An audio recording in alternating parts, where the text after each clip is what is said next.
mu shi ma shafon din ne fito mu je mana. Ai shine wallahi sai ka ce wani mai canja fata. Gashi nan fitowa yanzu nan da shi ma gama wa. Oke amma kai ka tura ne da kuɗin ka ne? A sai ya fito zan tura mishi. Ya kai sai ka tura ne? Ai tun jiya na sa mai nawa. Oke ya mutumin ka to shi. To na san ba lallai ya gaya mai ba amma bari na san ba zai gagara.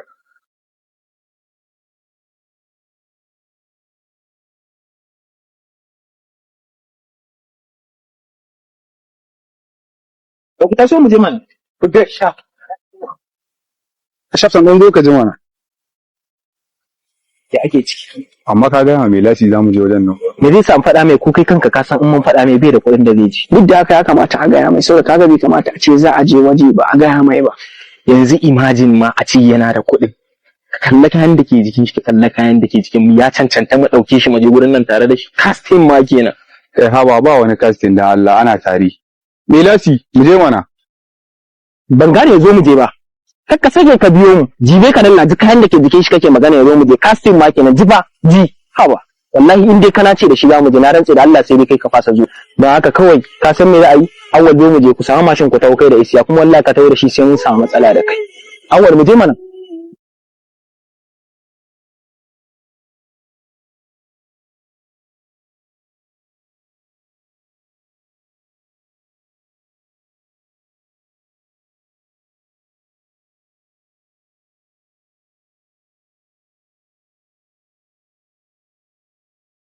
Ya ne me lati?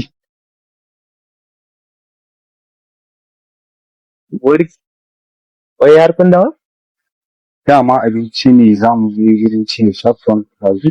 So kai hakuri da Allah ka sa maranka wani abu. Komai ya wuce. Da Allah ne na cika karɓe komai a ranka. Dukan mu abokanai ne komai mai wucewa ne. A babu komai wallahi isa. Wallahi na gode sosai. Kamar kun san yunwa nake ji wallahi tun safe ko karya ba. Na gode.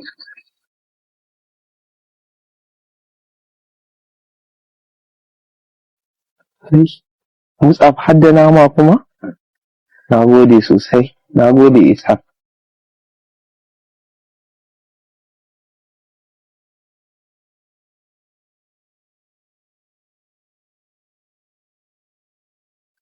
She ka sa sun riga mu dawowa kai ka sa mu biyo ta nan ka kwafsa wallahi. Na so a ce mun riga su dawowa ai. Ya ne?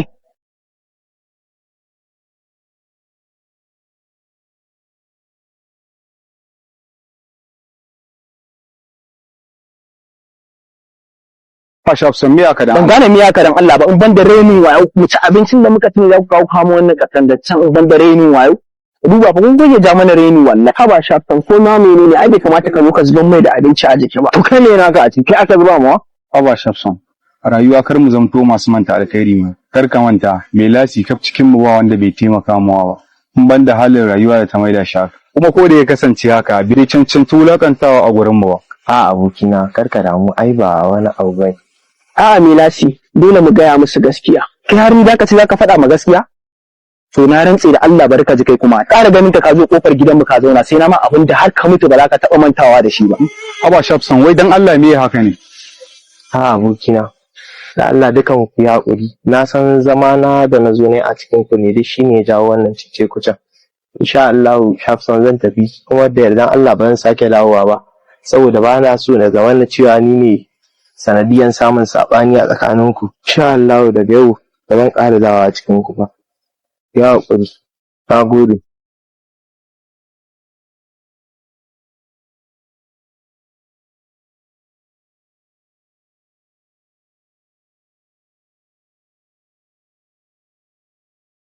Boka wajen ka na zo.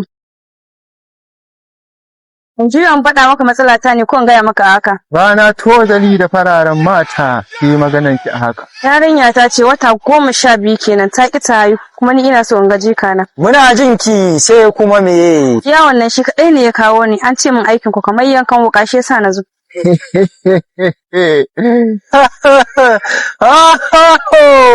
Yarinyar ki fara ce ko? Kai boka ya aka ka sani. ‘Yan mata ki juya.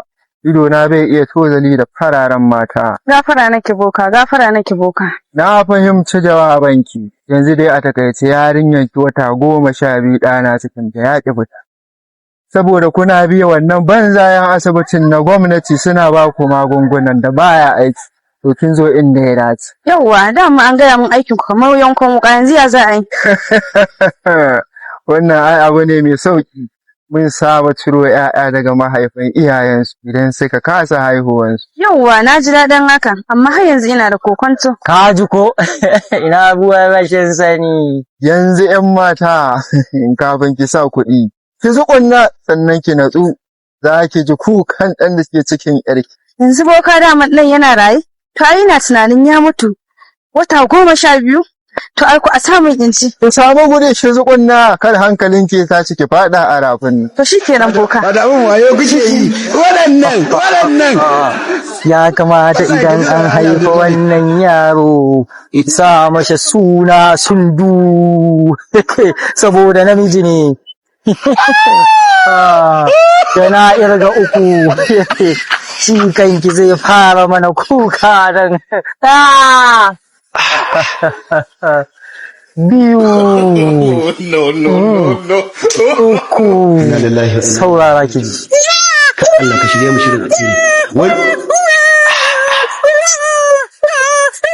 Boka, kuna amfani da banki? Kuna amfani da banki kun samu kuɗi. Darasin kuɗi. Aliyu. A'a, me ya faru? Subhanallah. Ka kira mijina. Cikin ne ko? Wallahi. Bari in kira shi. Ina ga yana gun aiki. Yawwa ya shiga. Ga kuma wani kiran alheri. Yaya Bahar kana ina ne? Ina wajen aiki. To fa ga matanka nan fa ina ga haihuwan ne. Na ta zo tana ta kuka cikin ta cikin. Dan Allah dan Annabi ka taimake ni ka dauke ta ka kai ta asibiti. Cikin nan ya girma ni me yasa ma na zo aiki? Inna lillahi wa inna ilaihi raji'un. Gane wa ciki za ta ci. Idan Allah ke mutane shi kuma yau mata ta dan Allah ina take haɗar da ita mai bidiyo course. To shikenan. Ka kira ni ko ta online ne sai in bata. Abdul na shiga uku inna lillahi wa inna ilaihi. In ya tura kuɗin ko? Bari in tura yanzu a kai ta babban asibiti. Inna lillahi ba ne to. Ajani, kai mun tare. Zo ka mun wasu. Inna lillahi wa inna ilaihi. Gida ake lalace kenan. Sai mun wasu. Kama. Mai gida, hala ba ai bida ta kake aiki da shi ba, shi yasa yake ta makalewa ko? Wallahi. Haba mai gida, ai shi yasa kake ta shiga wahala. Shi yasa duk network kake ta shiga matsalar network. Duk kuɗin da muke samu a aikin nan mai gida, ina son sau. Yasa ni je ni download din ai bida ta 1 gig naira 250. 5 gig naira 1500 kuma tsawon wata daya. Mai gida kai download din ai bida ta Ai wallahi ba za ta sabu ba. Sai ka dawo min da kuɗi na. Dama wannan shi ko kan jaririn da. An ci kuɗinki kuma an fi ƙarfinki tunda bake yarda da Allah ba. Mace. Ku taimaka min dan Allah. Amma lafiya? Wallahi na zo garin nan ne an sace min wayata da kuɗi na a cikin mota. To ke yanzu mu taimaka miki da me kamar ya me za mu taimaka miki da shi? Wallahi na zo garin nan ne ban da kowa ban san kowa ba da inda zan zauna. Gashi kuma an ɗauke min su a mota don girman Allah ku taimake ni. To ai ni ce har yanzu ni ban fahimci wani irin taimako kike so nake ba. Ɗan uwana kun gani mace ce ba zai yi in kwana a waje ba. Yasa nake so ku taimaka min inda hali ko kuɗin da zan kama hotel ne. Ha gaskiya ka mu ba mu da kuɗin da za mu taimaka miki yanzu maganar gaskiya ko kuna da shi? Gaskiya ni dai yanzu ban da shi. Kai fa Muktar kana da shi? Gaskiya ni ma dai ban da shi. Ya kai za a samu a wajen ka kuma? Hai wallahi ni ma dai wallahi babu. Inna lillahi wa inna ilaihi raji'un. A'a. Subhanallah. Ya ke to ke yar uwa zaki mana ya zaki zo ki zauna a cikin mu kuma mu gashi ba mu san ma daga ina kike buga kin zo da wata jaka ba mu sani ba ko jariri ne a ciki kake ja mana tsiya. Yanzu a bakin hanya zan je in kwanaki na cikin ku ba ne iya taimaka mu. To wai kike ta a taimaka miki mun ce miki ba mu da shi me kike so yanzu a taimaka miki da shi. Duk cikin ku ba wanda zai iya kai ni gidansu ko kwana ɗaya in. To ke yanzu saboda kare ya cije mu kawai ba mu san ki ba mu dauke ki mu je mu kai ki cikin gidan mu kuma ki zauna ko? Wallahi ni ba zan iya kai ki gidan mu ba. Yanda taimako yake da matsala yanzu, gaskiya ni ma ba zan iya kai shi gidan mu ba. Inna lillahi wa inna ilaihi raji'un. Allah ka taimake ni. Allah ka ga halin da nake ciki. Kin ga yar uwa.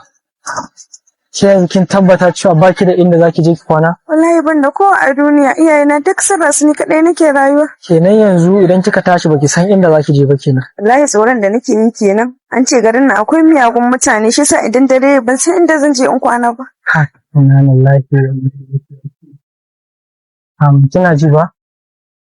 Yanzu za ki tashi za mu je gidanmu don ta mata don ta amince su ta sauri ko da na kwana ɗaya. Duk gurin ka tafi da. Bismillah. Tashi mu je. To ai ni ma zan je gidan, bari mu je kawai. Allah ya raka taki gona. Allah ya sa mu dace. Kina ji ba? Ki jira mu a nan, bari in yi ma umar mu magana, idan ta amince sai mu zo mu shiga da shi. Abdul mu je. Mama, Ali me ya faru? to, wallahi mama, na dai wani abu ne ba tare da na yi shawara da ki ba. To shi ne na ce bari in zo dai zo in faɗa ni. Ko wata baiwar Allah ne mama ta zo garin nan, so an sace mata wayanta da kuɗinta. Kuma yadda ta gaya mana cewa ba ta da kowa a duniya, ita kaɗai take rayuwa. Ko mama na duba mace ce bai kamata a ce tana neman taimako idan muna da halin taimakawa ko ba ban taimaka mata ba. To yanzu taimakon da ta nuna mana ta fi bukata shi ne, ta ce taimaka mata inda za ta kwana, ko da na iya yau ne. Ko da na iya yau ne ta samu inda za ta kwana, saboda ba ta da kowa kuma kuɗin da ta zo za ta kama haya a nan garin da wayanta an ɗauki. To ni dai na ce mata ta zo na bar ta a ƙofar gida. Da shi yasa na ce bari in zo in gaya miki idan kin amince sai mata magana sai ki shigo idan ba damuwa.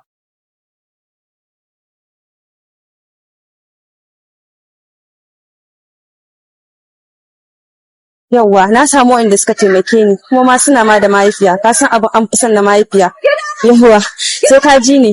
Rayuwar namu ne ya zama abin tsoro ne, amma tunda mutum ne ya kamata a taimaka mata. Sai ka ce masa ta ɗago.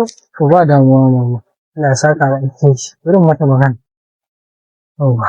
Yauwa, kafin mu shigo da ita, kada ku manta da datan da tafi kowanne sauki, wato IB Data Shop. Shi kaɗai ne ya haƙura da riba, ya kawo mana 1 gig akan naira 250 kacal, sa'annan kuma ya kawo 5 gig naira 1500. IB Data Shop duniya ne. Al'umma kusan kowa yana son abu mai sauki, kuma yana son abu mai inganci. Duka IB Data Shop ya haɗa. Don haka kada ku bari a bar ku a baya. Ku je ku yi downloading ɗin IB Data Shop.